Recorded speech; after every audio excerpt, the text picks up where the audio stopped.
खबर कोटा से। Kota police lockdown की पालना में मुस्तैदी से जुटी है। अधिकारी चेक पॉइंट्स का निरीक्षण करने पहुंच रहे हैं और लापरवाही करने वालों के खिलाफ सख्त एक्शन भी लिया जा रहा है। लॉकडाउन के दौरान पुलिस की सख्ती का असर भी पड़ा है और कोटा में भी लगातार पॉजिटिव रोगियों की तादाद में कमी होती चली जा रही है। जिस तरह से प्रदेश भर में पॉजिटिव रोगियों की तादाद में कमी आई है, कोटा में भी लगातार जो है संक्रमितों की संख्या में कमी आई है। लॉकडाउन की सख्ती से पालना के लिए पुलिस जाब्ता जो है जगह जगह पर मौजूद है और जो भी लोग घरों से बाहर निकलते हैं उनसे पूछताछ की जाती है। पूरी तसल्ली करने के बाद ही उनको जो है आगे भेजा जाता है। वहीं लापरवाही करने वालों के खिलाफ लगातार पुलिस चालान बना रही है। उसका नतीजा है कि अब जो है उसके सार्थक परिणाम नज़र आ रहे हैं और कोटा में पॉजिटिव रोगियों की तादाद में कमी जो है वो दर्ज की जा रही है। ये राहत की बात है, लेकिन पुलिसकर्मी अपनी ड्यूटी पर मुस्तैद हैं और क्योंकि अब आगे के लिए भी लॉकडाउन की घोषणा की गई है, गाइडलाइन जो है नई जारी की गई है, तो अब पुलिस तमाम तैयारियां जो है वो अपनी मुकम्मल कर रही है। आगे किस तरह से जो है लॉकडाउन की पालना करवाई जाएगी उसको लेकर पुलिस अधिकारी जो है तमाम चेक पॉइंट्स पर पहुंच रहे हैं। मैं बात करने की कोशिश करता हूं। पुलिस अधिकारी हमारे साथ मनोज जी मौजूद है। सर, लॉकडाउन में पुलिस की सख्ती का असर हुआ है, सार्थक नतीजे आने लगे हैं, कम हुई है संख्या। आप लोग लगातार जो है मॉनिटरिंग कर रहे हैं चेक पॉइंट्स पर। जैसी गवर्नमेंट ने 8 तारीख तक लॉकडाउन बढ़ाया है, जो पिछला लॉकडाउन है उसके सकारात्मक परिणाम आए हैं, उसी को देखते हुए आगे बढ़ाया गया है। और अगर जनता इसी प्रकार सहयोग करती रही तो निश्चित ही इस कोरोना से हम जीतेंगे। इसके लिए हम भी प्रयास कर रहे हैं और आपका और जनता का सहयोग भी अपेक्षित है। जो लोग लापरवाही हैं, जिन लोगों ने इस दौरान की, बड़ी संख्या में चालान भी बनाए गए, वाहन भी जब्त किए गए, पुलिस समझाइश भी कर रही है लगातार। हम प्रयास कर रहे हैं कि जो मेडिकल इमरजेंसी या अन्य कोई इमरजेंसी के लिए जा रहा है उसको जाने दिया जाए, अन्यथा जो बिना कारण घूम रहा है उसकी गाड़ियां जब्त करने की कार्रवाई, उनके चालान की कार्रवाई, बिना मास्क के घूम रहे हैं उनकी कार्रवाई, सोशल डिस्टेंस की पालना नहीं कर रहे हैं उनकी कार्रवाई, जो दुकानें बेवजह या बिना टाइम के खोल रहे हैं उनकी सील की कार्रवाई की जा रही है, जिससे किसी भी तरह इस कोरोना पर विजय पाई जा सके। न्यूज़ 18 राजस्थान भी लगातार अपील कर रहा है कि गाइडलाइन की पालना करें। राहत जरूर मिली है, लेकिन कोरोना अभी गया नहीं है, कोरोना अभी खत्म नहीं हुआ है। ऐसे में खुद भी सुरक्षित रहें और दूसरों को भी सुरक्षित रखें। सहयोगी मुकेश के साथ शाकिर अली, न्यूज़ 18 कोटा। उदयपुर में कोरोना संक्रमण के मामलों में गिरावट आई है, लेकिन ब्लैक फंगस के मामले रोजाना बढ़ रहे हैं। उदयपुर से जानकारी दे रहे हैं संवाददाता कपिल श्रीमाली। प्रदेश में लॉकडाउन को 15 दिन और आगे बढ़ा दिया गया है। ऐसे में उदयपुर में भी अब 15 दिन और सख्ती बढ़ती जाएगी, लेकिन पुलिस की सख्ती के बीच उदयपुर की जनता काफी लापरवाह नजर आ रही है। हालांकि जो संक्रमित मरीजों की संख्या है उसमें कमी एक राहत की बात है, लेकिन मैं आपको तस्वीरें दिखाऊंगा। आप देखिए कि सड़कों पर लोगों की आवाजाही लगातार बनी रहती है। हालांकि खास तौर पर सुबह सुबह लोगों की आवाजाही ज़्यादा रहती है। सुबह 11 बजे तक सड़कों पर लोगों की काफ़ी भीड़ देखने को मिलती है और जिला प्रशासन और राज्य सरकार लगातार यही अपील कर रहा है कि सुबह का समय भी हो चाहे, लेकिन आवश्यक कार्य के बिना घर से बाहर ना निकले। लेकिन उसके बावजूद जो लोग हैं वो उदयपुर में सड़कों पर नजर आ रहे हैं। इस संक्रमण की चेन को तोड़ने के लिए लोगों को और ज़्यादा जागरूक होना होगा। हालांकि पिछले 24 घंटे में उदयपुर में 401 पॉजिटिव मरीज सामने आए, जो कि चलिए सीधा लिए चलते हैं जयपुर। मुख्यमंत्री अशोक गहलोत कई कार्यक्रमों में वर्चुअल शिरकत कर रहे हैं।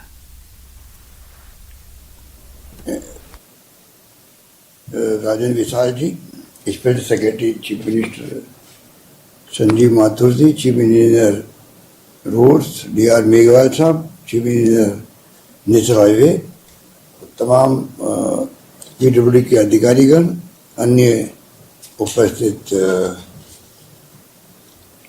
महानुभाव, और मैं समझता हूँ इस प्रोग्राम को ओपन किया गया है। जो भी इसको सुन रहे हैं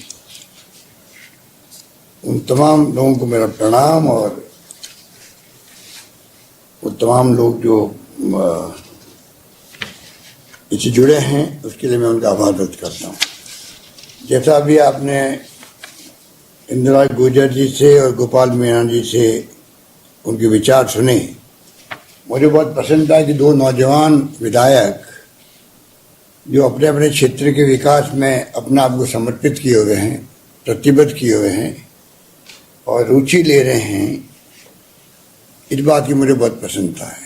और मैंने अनुभव किया कि जो जनप्रतिनिधि, चाहे वो गांव का वार्ड पंच हो, चाहे वो सरपंच हो, चाहे नगर पालिका के पार्षद हो या चेयरमैन या उपाध्यक्ष हो, जो जितनी रुचि लेता है वहाँ कुछ कुछ काम तो हो ही जाते हैं विकास के। चाहे किसी पार्टी की सरकार हो, अगर हम रुचि लेंगे तो कुछ काम करना ही पड़ता है। और मुझे खुशी है कि जब से ये विधायक बने हैं, गोपाल मीणा जी तो पहले भी विधायक थे, और इंदिरा जी को पहली बार मौका मिला है, और पहली बार मौका मिलने के बावजूद भी जो अभी वो अपने क्षेत्र के उपलब्धि बता रहे थे, तो ये सोच दर्शाती है कि वो क्या चाहते हैं अपने क्षेत्र के विकास के लिए, किस प्रकार उनकी सोच है, किस प्रकार उनका सपना है, और ये सपना उनका बना रहे और नए नए सपने देखते रहें, तो मैं समझता हूँ वो काम भी आगे आने वाले वक्त में होंगे पूरे। गोपाल मीणा ने एक बात कही कि पिछली बार मैंने कहा था कि जब मैं दूसरी बार मुख्यमंत्री था तो मैंने कहा कि विधायक गणों ने जो जो काम मुझसे मांगे 5 साल में, विधायक काम मांगते मांगते थक गए और मैं देता देता नहीं थका। तो गोपाल समझ जाओ अब भी ऐसा ही होगा। कोरोना काल के अंदर भी कोई कमी नहीं रखेंगे। हालांकि अभी 80% रेवेन्यू कम हो गई है, 80%, क्योंकि सब लॉकडाउन हो गया लंबा। कभी अनुशासन पखवाड़ा मनाया, कभी अभी लॉकडाउन कर दिया, उसको एक्सटेंड कर दिया, तो आप समझते हो सब काम बंद है, तो रेवेन्यू कम हो रही है। पर मैनेजमेंट इतना अच्छा करेंगे, वित्तीय प्रबंधन। अभी राजेश यादव जी ने विस्तार से आपको बताया किस प्रकार से, चाहे वो PMGSY हो या नाबार्ड की योजना हो, वर्ल्ड बैंक हो, ADB का लोन हो, या 5 करोड़ रुपए हमने दिए हैं हर विधायक के क्षेत्र में काम करने के लिए। ये भी पहली बार हुआ है कि नगर पालिका में 10 किलोमीटर, नगर परिषद में 20 किलोमीटर और नगर निगम में 30 किलोमीटर, शहरों के अंदर भी। तो सब तरह के से कैसे सड़कों का जाल बिछे राजस्थान के अंदर। स्टेट बजट में भी अच्छा प्रोविजन किया है। तो हमारी टॉप प्रायोरिटी सड़कें हैं राजस्थान के अंदर, टॉप प्रायोरिटी सभी है। अभी तो कोरोना का जंग टॉप प्रायोरिटी में है, जो सब कुछ छोड़ के अपन लोग सभी लगे हैं उस काम के अंदर। आपको सबको मैं कहना चाहूँगा, चाहे आम जनता हो, चाहे वो विधायकगण हो, जनप्रतिनिधि हो किसी स्तर के, NGO हो, धर्मगुरु हो, बल्कि विपक्षी पार्टियों को मैंने साथ देने का प्रयास किया। सब मिलके हम लोग इस जंग को लड़ें, और एक की जान भी क्यों जाए, ये हमारा ध्येय है। तो पूरी तरह समर्पित है, उस जंग को लड़ रहे हैं। अभी लॉकडाउन के बाद में आप देख रहे हो काफ़ी फर्क पड़ा है, ग्राफ नीचे आया, मृत्यु दर भी नीचे आई है, संक्रमित लोगों की संख्या भी नीचे आई है। और मैं उम्मीद करता हूँ कि सेकेंड लॉकडाउन के बाद में और कम आएगी।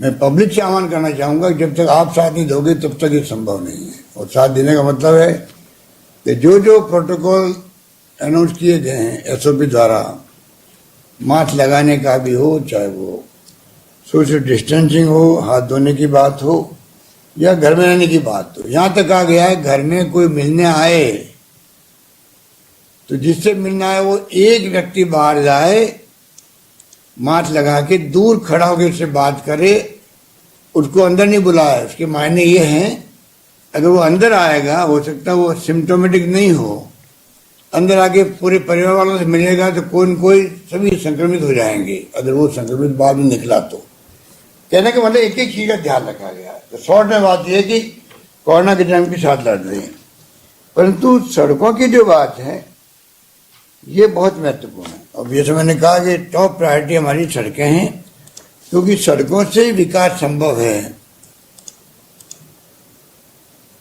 गांव का अभी जब इंदिराज और आप कह रहे थे कि आज मटर मंडी से लगा करके व्यापारियों को भी, किसानों को भी, सबको लाभ है।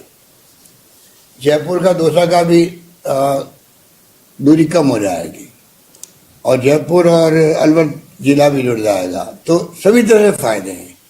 सड़क ऐसी चीज है कि अगर सड़क बन जाती है गांव के अंदर, चाहे डिस्ट्रिक्ट मेजर रोड हो, अदर डिस्ट्रिक्ट रोड हो, चाहे डिस्ट्रिक्ट हाईवे हो, चाहे मेगा हाईवे हो, चाहे नेशनल हाईवे हो, इन सब में जो काम का बंटवारा होता है, नेशनल हाईवे भी आधा काम राजस्थान सरकार की पीडब्ल्यूडी महकमा करता है उनके बिहाफ पे।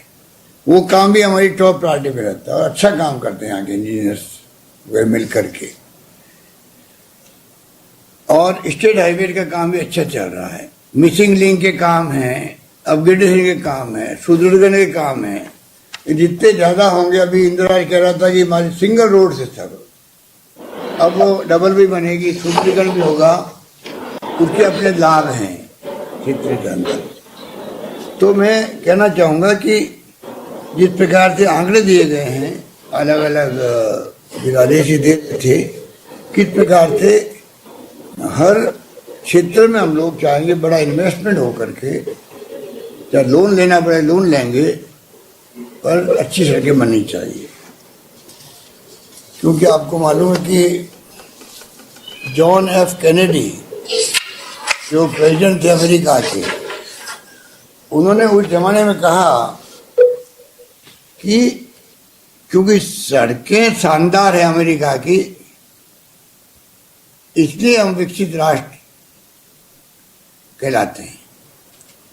इसलिए विकसित राष्ट्र नहीं है कि उसके कारण सड़कें अच्छी बनी हैं। कहने का मतलब, अगर सड़कें अच्छी होगी तो आप गांव भी विकसित बनेगा, डिस्ट्रिक्ट आगे बढ़ेगा, प्रदेश आगे बढ़ेगा। कितनी बड़ी बात उन्होंने कही उस जमाने के अंदर। अब तो 50 साल हो गए उनके मर्डर हो गया वहां पर, परंतु हम बचपन में सुनते थे उनको, देखते थे किस प्रकार के बहुत शानदार व्यक्तित्व के धनी थे वो पंडित नेहरू के जमाने के अंदर। तो आज वही बात सामने आती है कि जितनी अच्छी सड़कें बनेगी उतना अच्छा विकास होगा। इसलिए आप निश्चिंत रहें, जो आपके दिलो दिमाग के अंदर कल्पना है, हम सब मिलकर के आने वाले वक्त में कोई कमी रखेंगे नहीं। और आपसे मेरा ये आह्वान है इस मौके पर कि काम समयबद्ध हो। ये इंजीनियर साहब बैठे हैं दोनों हमारे, प्रिंसिपल सेक्रेटरी साहब बैठे हैं। अभी मैंने एक बार मीटिंग ली सुब्रमण्यम इंजीनियरों की, वीसी करी मैंने पीडब्ल्यूडी के। उनको भी इसलिए मैंने करी खुद ने कि उन तक मैसेज जाए कि सरकार की मंशा क्या है।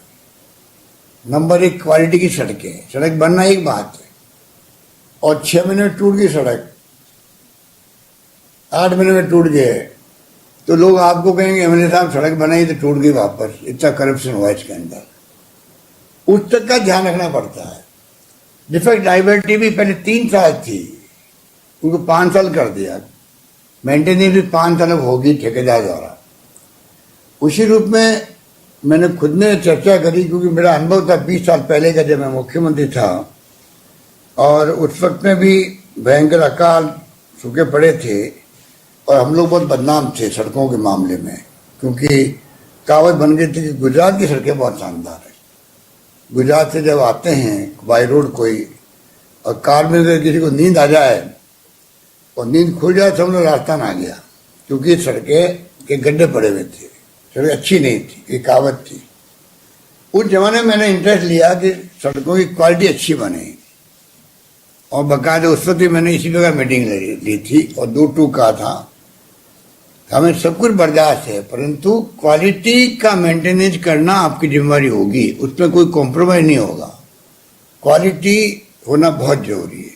मजबूत सड़क बने, सालों चले, जनता को अच्छा लगे, उसी ढंग से व्यापार बढ़ेंगे, उद्योग धंधे बढ़ेंगे, आवागमन के साधन अच्छे बनेंगे, उसी रफ्तार से विकास होगा। इसलिए उसी रूप में अपन लोग इसमें लगे हुए हैं। और बाकी जो चाहे पानी की योजनाएं हो, जो आप रामगढ़ की बार बार बात कहते हैं, मुझे मालूम है कि रामगढ़ पानी चाहे वो कितना मिल जाए बिशनपुर से, तभी रामगढ़ आपके दिलो दिमाग में बसा रहेगा। रामगढ़ आपकी कमजोरी हो गई है, वही रामगढ़ तो भरा रहेगा, तभी हमें लगेगा भाई सुकून मिल गया हम लोगों को। इसलिए मैं इस बात को समझ रहा हूँ और मैं बराबर अधिकारियों से बात करता रहता हूँ, अधिकारियों की भी और दूसरा जिले में भी। अरे बांदीकुई है, अब बांदीकुई का कल मैं परसों मीटिंग ले रहा था पानी की, पूरे जिला बर्बाद है, दौसा जिला पानी को लेके। इसदा बांध से पहले जिला पूरा कवर होगा, कुछ गांव रास्ते में आएंगे, सवाई माधोपुर के बोली आएगी, कस्बा आएगा, बाकी पूरे जिला कवर होगा इसमें, दौसा जिला। पर उसमें बांदीकुई के मैंने देखा कि जो उसकी स्थिति खराब है पानी को लेके, वहां तो खाली मुश्किल से ट्यूबवेल से काम चलता है, और बहुत ही स्थिति नाजुक बनी हुई थी, जो मैंने फीडबैक लिया अधिकारियों से। अलवर वाले मांग कर रहे हैं कि हमारे बहुत स्थिति खराब है, पानी वहां भी जाना चाहिए। तो रामगढ़ भी ध्यान में है, बल्कि मैं तो चाहता था कि अभी जब पानी आ रहा है जयपुर यहीं से पाइपलाइन चला जाए, जैसे तुमने सुझाव दिया था, तो वो संभव नहीं हो रहा है क्योंकि कई कारण हैं। फिर भी हम थर्ड फेज ला रहे हैं उसका पानी का, तब देखते हैं क्या कर सकते हैं। बिशनपुर का थर्ड फेज आएगा जयपुर तक भी, तब भी देखेंगे क्या कर सकते हैं। तो मैं कहना चाहूँगा, इंदिरा ने सारी बातें अपने तरीके से कह दी है। क्या क्या वहाँ कॉलेज भी खुल गया, वहाँ पर नगर पालिका ही बन गई, वहाँ पर एसडी ऑफिस बन गया, जो जो इसने मांग करी, इसको अनुभव होगा कि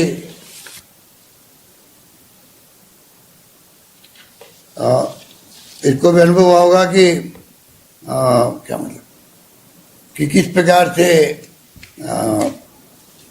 काम अगर इंटरेस्ट ले पब्लिक प्रतिनिधि तो सरकार काम करती थी। हमने चला करके पहले बजट के अंदर भी,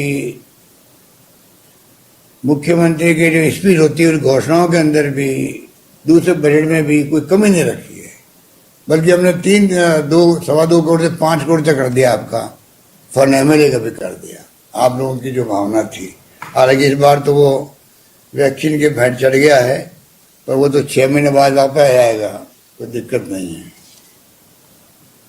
और विराटनगर में भी पानी की समस्या बनी रहती है, उसके लिए भी जो कर सकते हैं आप निश्चिंत रहें कि जो भी पानी की समस्या प्रायोरिटी में होनी चाहिए। अभी जो जल जीवन मिशन आया है उसको भी हम बहुत ही योजनाबद्ध तरीके से उसको हम काम आगे बढ़ा रहे हैं, और हम चाहेंगे कि राजस्थान तो सदियों से पानी को लेकर तरसता रहा है।